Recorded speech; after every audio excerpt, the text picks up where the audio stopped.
So here's what we've got today. This pipe's going to go down inside the cistern. I've drilled a hole into the wall of the cistern for this metal bulkhead fitting. The plastic of the cistern tank is going to go right here. And then this will be on the outside of the cistern, hooked to the pump. So need a foot valve on the bottom of it. I'll have to get that tomorrow and install it. But we'll go ahead and install this guy and get it rough plumbed to the pump.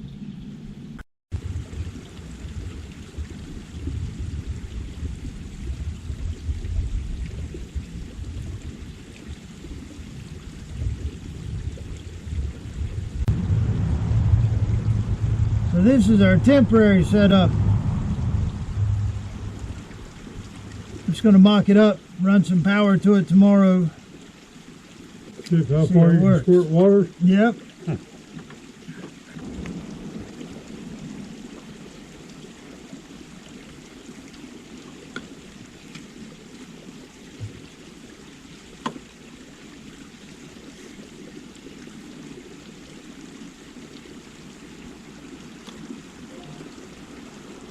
You need a 90 there. Yeah, I got plenty of those. Huh? Got plenty of those. Oh, have you? I mean, you need a 90 on the top of that thing there. Yeah, I got plenty of those. Okay. So here's our rough install.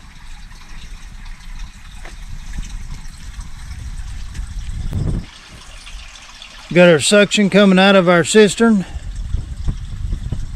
into the pump, and then out that 3/4 inch pex at the top. We'll have to wire up the electrical tomorrow, and then we'll give it a smoke test.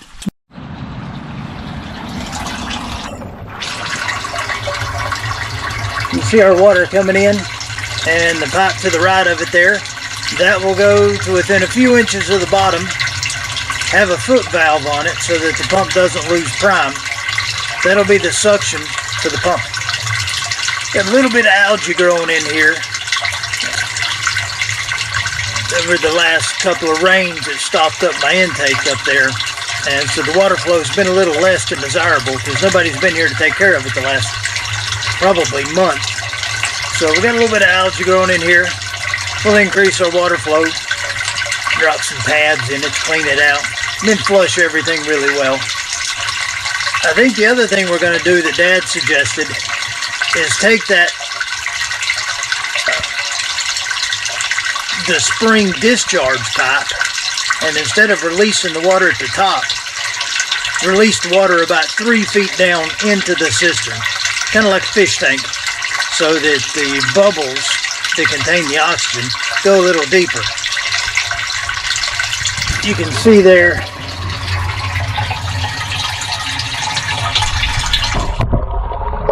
and then let those bubbles down to the bottom.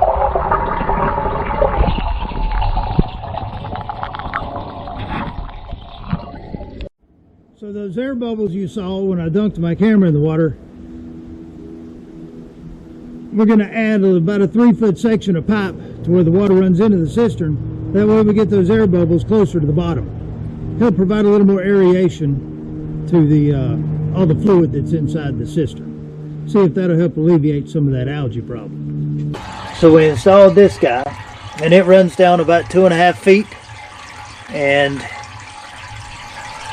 it appears as though it's creating more bubbles.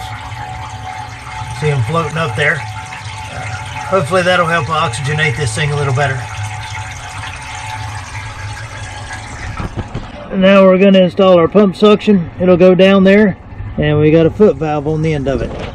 Wire up the pump. See how it pumps. So in an attempt to get rid of the algae, we're going to dump some peroxide in there. Mama went to the store and grabbed us some. So we're going to dump it in there and let it sit for a day or two, circulate water. And then we'll start sucking this thing down, cleaning it, and letting it recharge. Do that a couple of times. We're still a long ways away from actually using this water in the camper. Try to get it cleaned up, keep it clean.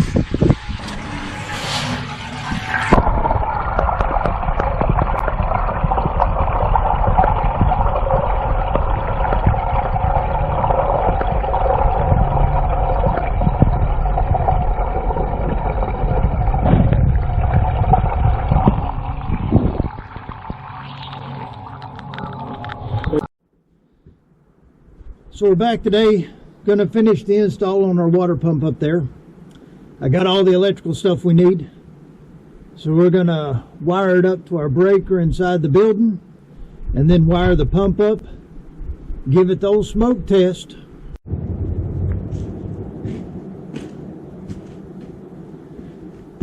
So we're going to get started installing the wiring that's going to power the pump for the cistern up the hill. We buried the water line, power line. It's going to come up that pole and into the building to the breaker panel. We'll put it on its own circuit. So we'll get rolling.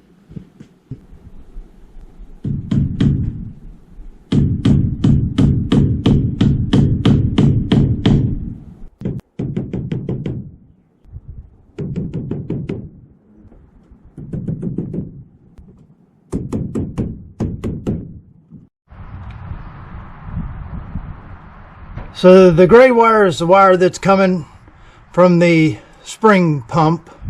I keep wanting to say well pump. It's not a well. My potable water pump, shall we call it. Anyway, I cut it too short. I was hoping I'd have enough to run through the wall there into the building. So we'll have to put a non-wet location box up. Make some of your head spins that might be watching this. But we'll tie into this one. We'll use some waterproof connectors in here and then run it through this hole on into our circuit breaker or panel box. So what we've got here are some wire rockets, as my daddy calls them. It's full of a dielectric grease. So when you put that on there, it seals it.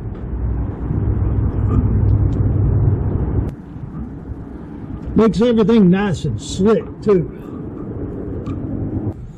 But since this isn't a box that's suitable for wet locations, moisture will get inside the box, and if you don't have the wires properly protected, they'll corrode over time and just get generally nasty. Possibly cause fire, cause equipment failure, something like that. So we cover those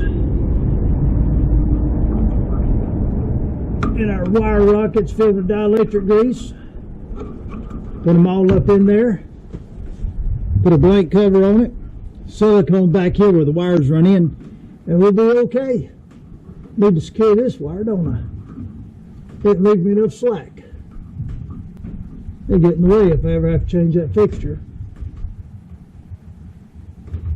Should be alright though. Well, at least we're going to be partially compliant. My cover's rated for damp locations.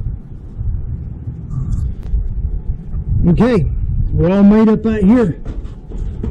We'll move inside the building and get hooked up to the panel. This is going to be the suction line for the pump. Got a foot valve down here. It's a check valve, so that when the pump shuts off, water doesn't run down this pipe back into the cistern and the pump loses its prime. I'm going to go ahead and prep our wire here. Put us in a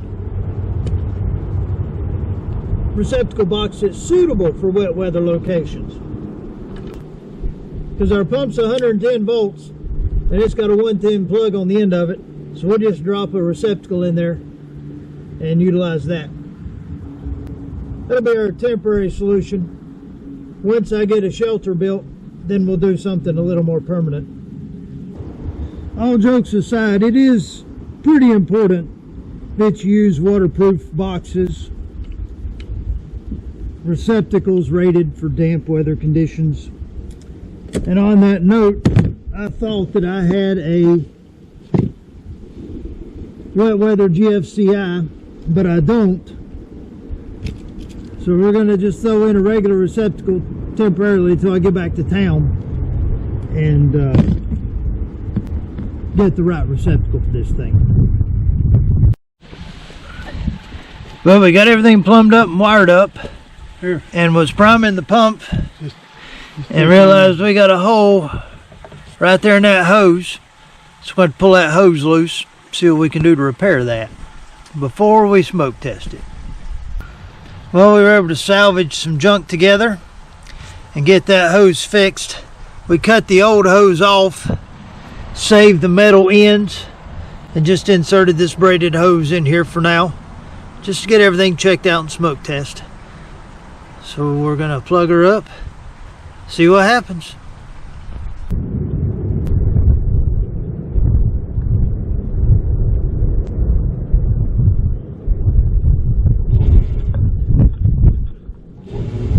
Alright, we're running up here.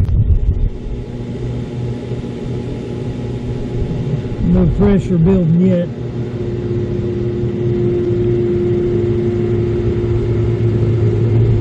That's because it's leaking from the, I'm missing an O-ring around my fill plug.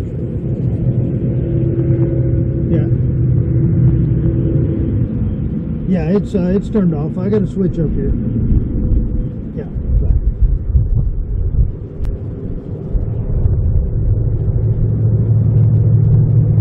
Well, it was starting to build pressure, but I'm missing the O-ring underneath this fill plug. So I have to go grab some O-ring out of the shop right quick. Alright, we're back with an O-ring.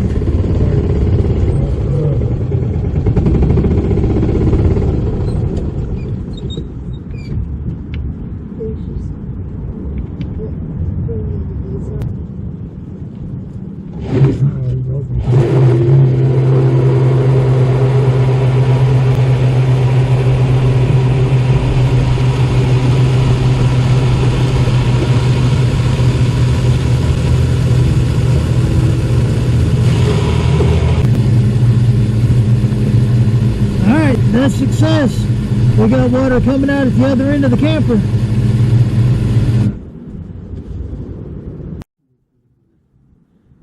We're down here at the camper side of the line, holding 45 pounds. So that means I've got no leaks over the 500 feet of water line. We're going to put us a hose bib on the end of this thing, spray some water around, make sure the pump cycles like it's supposed to.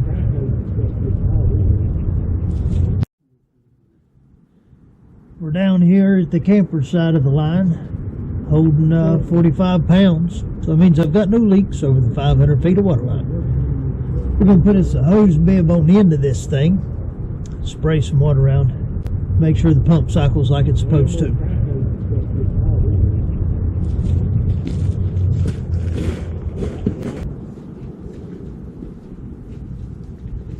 Well, it's all downhill. I just give me one Is that the leaks. gasket gone? That's what it looks like. Not warm enough to get sprayed by water yet. No. No, it's there. You're gonna have to get a pair of pliers to tighten it up. I had to loosen the pliers.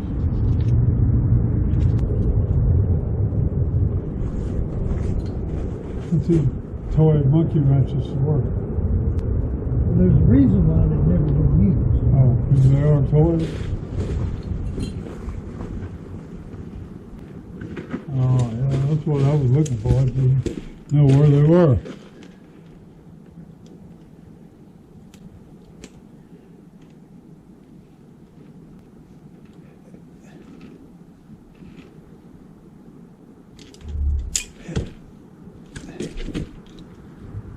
Oh, yeah.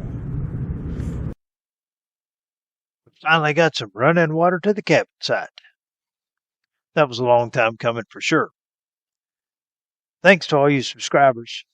And until next time, be well, friends.